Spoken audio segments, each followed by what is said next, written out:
Welcome to you, viewers. You're watching a special edition on India Today, and this is with regards to a topic that's been gaining momentum in the nation now.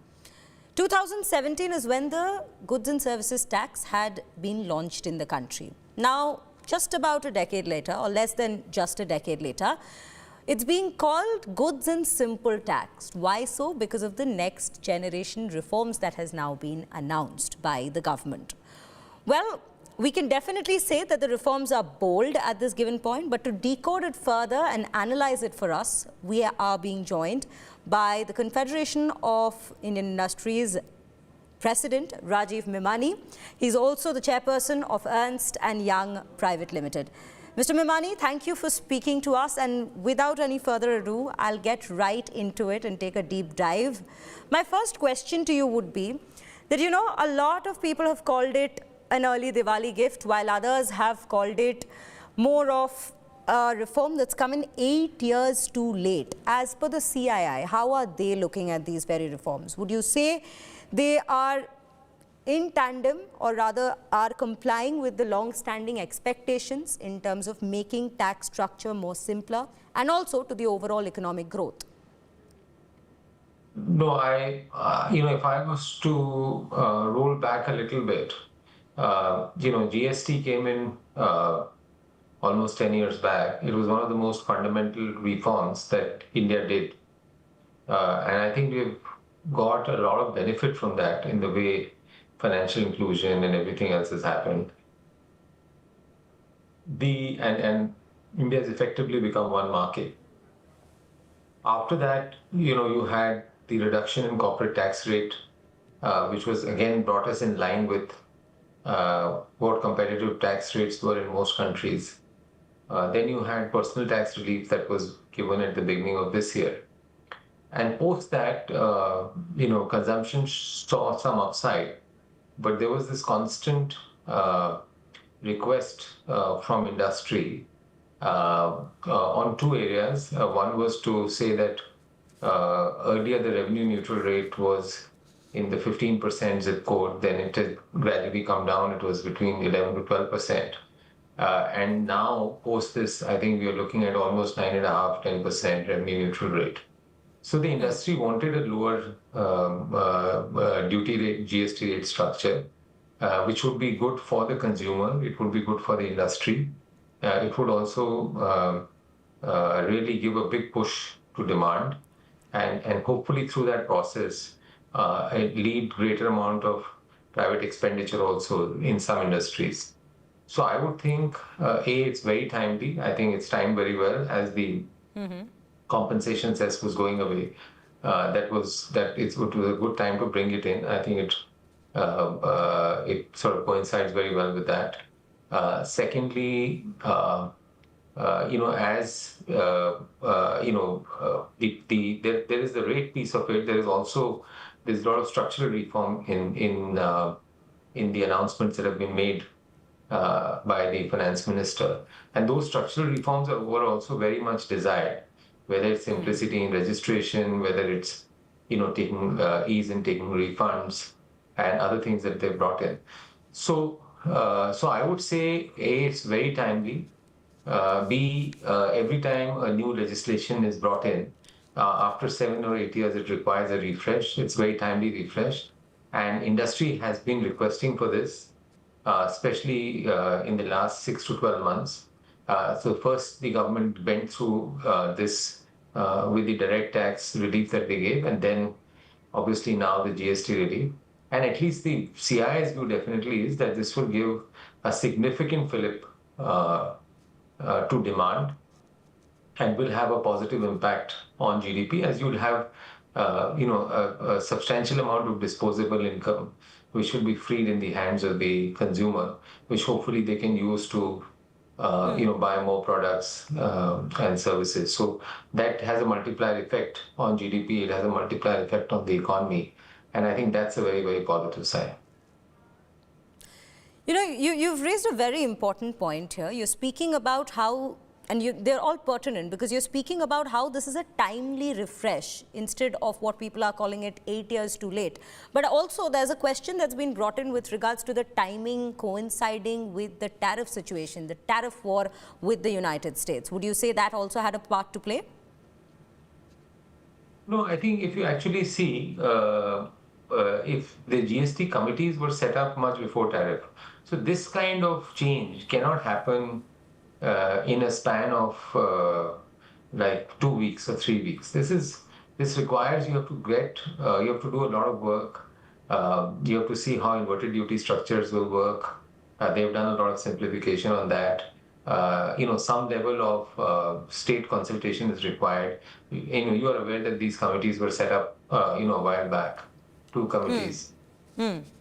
So I don't think this has come because of the tariff thing. But I think since the tariff imposition has happened, this will have a significant impact in ensuring that any negative impact that would have been there because of tariff, to that extent, some of that will get mitigated, and also apart from the impetus that we'll receive. Now, only thing because of tariff, there may have been a sense of urgency to close it. I can't comment on that, but this was in the works for a while, much before the tariff issue happened, much before that. I'll circle back to the tariff situation, but right now let's focus on the GST reforms. There are 3 tax slabs that have been introduced in these very reforms, the next generational reforms. Out of that, what does the CII anticipate for businesses with simplified structure? We're speaking specifically to the 18% slab because that's the one we see uniformly applying for most goods and services. So I would say, no, CI is very happy because I think once you have fewer slabs, I would say mainly 2 slabs. There are some products which are, either sin, luxury, demerit, whatever you call them. They are in 40%. Essentially, you have 2 slabs.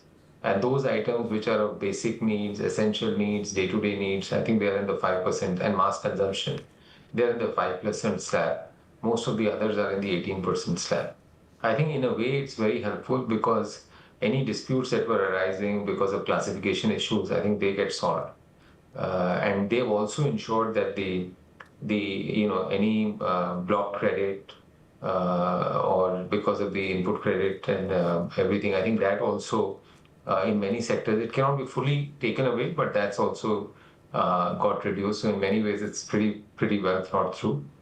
And it's I would say that probably the right, if I have to look at before you go into one rate, for which I think it's still far away for India, but I would say right now, this dual rate is a good rate with some products which are in the 40% category. I will now, Mr. Memani, I will now speak a little more with regards to the sectors, or rather specific to the sectors. Firstly, if we look at the GST reforms, would you say that small-scale industries actually benefit from these reforms, and especially at a time when the Prime Minister has been pushing for Swadeshi given the tariff situation again? I mean, it'll definitely help because, simplification when you do, if registration becomes simpler, in some kind of industries, only one place, especially in e-commerce, if you register at one place in your main place of business for the alpha sellers or value-added resellers, I think that's helpful. There's much greater clarity in which GST slab you will be in, so there's lesser ambiguity around that. You have the provisional refunds that you can take, which was earlier only available for exports. Now they're also available for zero duty or for inverted duty structures.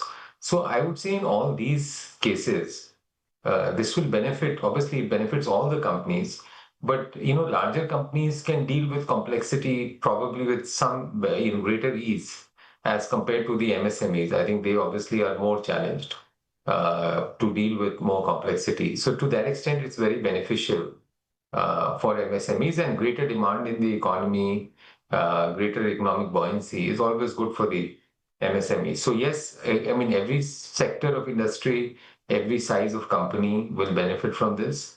But any of these changes which are structural and simplify, I think they generally benefit the MSMEs much more. I'll actually take an example here. In fact, when we're speaking of sectors, let's look at the electronic sector. 28% has been reduced to an 18%. Would you say this also helps or rather pushes domestic manufacturing drastically? Yeah, I mean, it will support domestic manufacturing. I mean, 18% is for both. It's for, whether you're importing or domestic, both the GST rate is 18%. But anytime you reduce duties, it's a good point you make. Anytime you reduce duties and you clear the inverted duty structures, you lean in much more towards competitiveness. And the more competitive you are to manufacture in India, the better it is. So to that extent, when you have lower tax structure, not only does it lead to greater demand, but it also enhances competitiveness in a significant way. And the more competitive you are, and the greater demand that you have in India, there is greater incentive to set up manufacturing in India. And to that extent, yes, that benefits the overall theme that the Honorable Prime Minister has been talking about, of pushing in more value add in India, pushing in more manufacturing in India, and that this definitely enables it. There are lots of other things that are done for that, but this is a big step forward. Speaking of sectors, there's another rather crucial sector we are looking at, which is the agricultural sector, which has seen several reductions at this given point. Would you say there is any role to play in terms of what the Prime Minister had to say during the tariffs being imposed on India, that farmers will be the top priority for the centre, and this comes in as a first step to fulfilling that promise that yes, they will be protected come what may? GST reforms are very good for the farmers because for many of the products that they consume, the GST rate has been either reduced to 5 or 0. And I think to that extent, it's very, very beneficial for the farmers. I would say obviously the Honorable Prime Minister was probably, when he made that comment, he was referring to imports of products, certain products, which impact the agricultural sector, whether it was dairy products or other agricultural products. I think probably in relation to tariff, his comment was more relating to that. But again, this makes the farmer more competitive, makes farming per se more competitive, and hopefully, with using some of the tools or ability to buy implements at lower cost will enhance productivity as well. There's another question that's being raised. This is with regards to certain special exemptions, and this is very few sectors that have it, special exemptions on the GST introduced in these very reforms. Do you think that might actually add up to the cost for the consumers? The cost might go higher for the consumers, ultimately adversely affecting the consumption boost that the GST reforms aims to achieve? Yeah, so I think where in some products where they've done zero rated duty, and there is a view that the industry may not be able to pass on the full benefit of the reduction in rate, whether it's reduced from 5 to 0, or 12 to 0, or 18 to 0. The industry may not be fully in a position to pass the benefit because the input credit that was there earlier will not get fully utilized, and therefore there will be some embedded tax cost that's already there. That is true, but I think in my view, in most situations, it will be better than where it was earlier. Whether you are able to pass 100% of the benefit or not, of the reduction or not, I think that we'll have to see. But definitely, it will be much better than earlier. And the second thing also is the government has worked hard to ensure that the inverted duty structure situations get reduced. So, for example, in textiles, earlier your accumulated credit went up to 10 to 12%. So, if you had a tax rate which was lower than 10 to 12%, one did not get the benefit.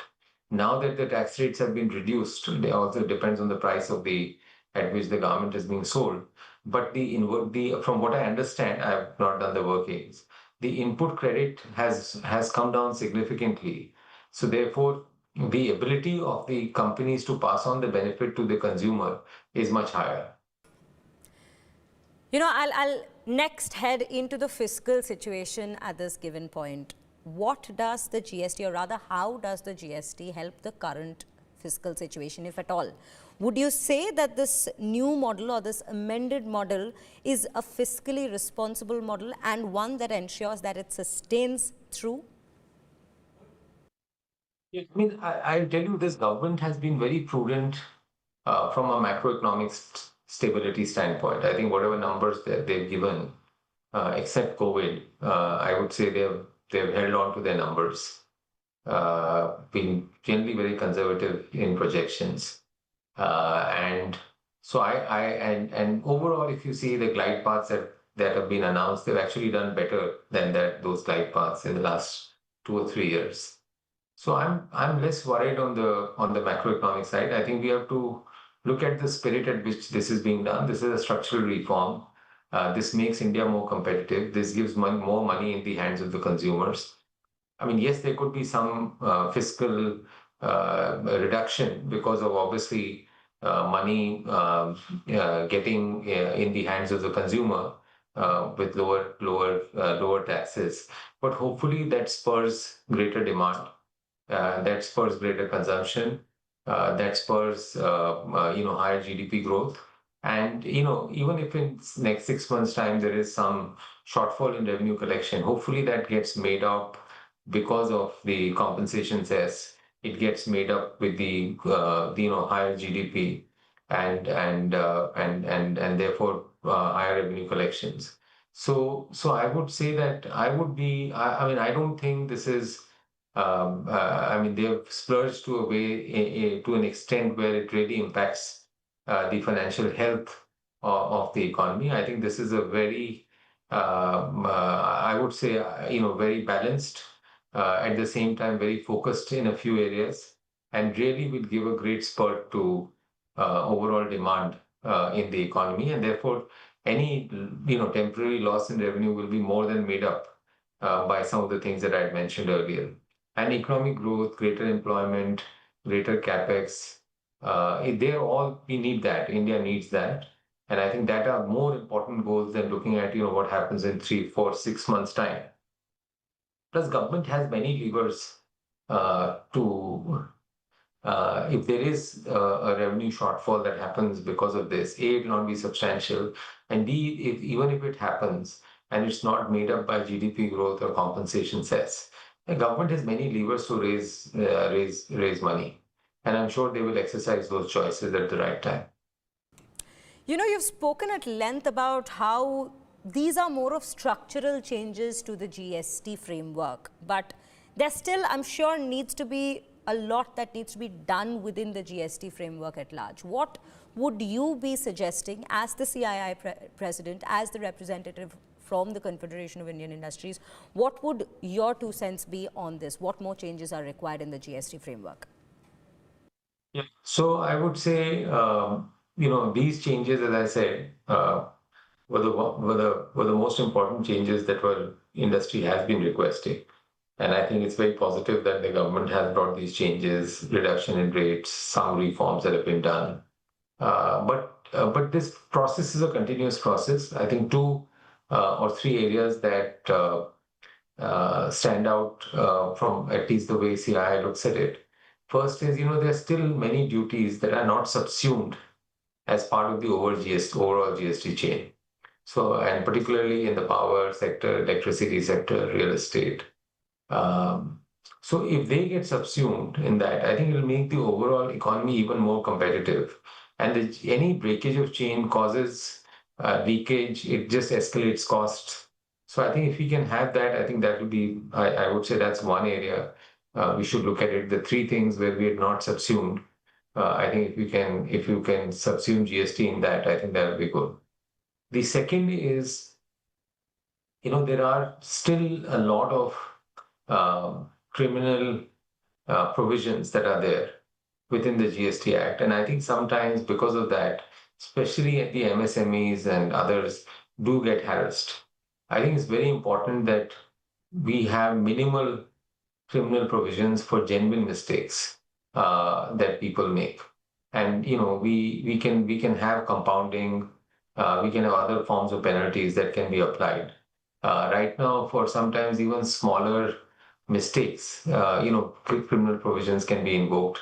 In some cases, the burden of proof, many of these cases, the burden of proof of justifying that this is not a malified error, rests with the SSE. I would say that's the second area that we should look at. The third is really the entire area of audits. Today, if a company is operating in 6 locations or 7 locations, they need as many number of audits that are required to be done. I think if you can restrict it to one or at most two, one center, one state, and the others can rely on that, that will save a lot of hassle. Because you have, otherwise, right now, you have different views taken in different audits, companies trying to get different audits done, responding to different notices on the same subject, different opinions are taken. So I think it becomes a very complicated thing for companies to handle. And I think if we can reduce that, and also the government has laid out the SOPs in the way the audit should be done. If those SOPs get implemented, then I think that will be very, very positive. So I think these are some. There are the limitation, the statute of limitation, if that can be reduced. There are many other things, that smaller things, but all to do with procedural simplification, which hopefully will not cause any revenue loss. But obviously, the government and the center and the states have to come on the same page in driving some of these things. I'm hopeful that in the near future, the government will look at some of these areas. I would say specifically in terms of criminality and assessment and the audit provisions. I think if we can look at that, that will really further simplify the entire GST and the implementation of GST. Mr. Memani, we have discussed the GST reforms at length, but before I let you go today, I have one last question, and this is a little on a tangential note. This is not directly related to the GST reforms, but yes, it has been raised a couple of times in times of the timing of the GST reforms, that is the US-India trade relations. Would you say, given the current circumstances, not just the geopolitical one, but even the economic relation that the two nations are sharing, is a fair trade deal possible at this given point between these two nations? I don't know. It's from a CII standpoint, our view is that India and Indian business is very open to a trade deal with US, with all the other countries. But a trade deal is not an end in itself. I think we have to ensure that the overall interests of the country come first. So if there is an agreement that can be done, which is a win-win agreement, if it captures the overall interest of the country, then industry is very much in favor and behind the government as they look at doing trade deals, whether it's with US, whether it's with EU, whether it's with other Middle Eastern states or countries. I think that's something that the industry is ensuring that will happen, and at the same time, reforms and other things that need to be done to ensure that Indian industry is getting competitive, both with government action and also what industry does on its own, to ensure that we become more competitive, so that industry can get the maximum benefit as India opens up selectively with some of these countries. Mr. Memani, thank you so much for joining us on India Today and in fact decoding what the GST reforms indeed means and what indeed will it translate to for our consumers out there, and how will it be helping us in the long run. Because remember, viewers, as Mr. Memani put it, it is a much needed and a timely change and a welcome change by the CII in terms of structure of the very GST framework. Thank you for joining us.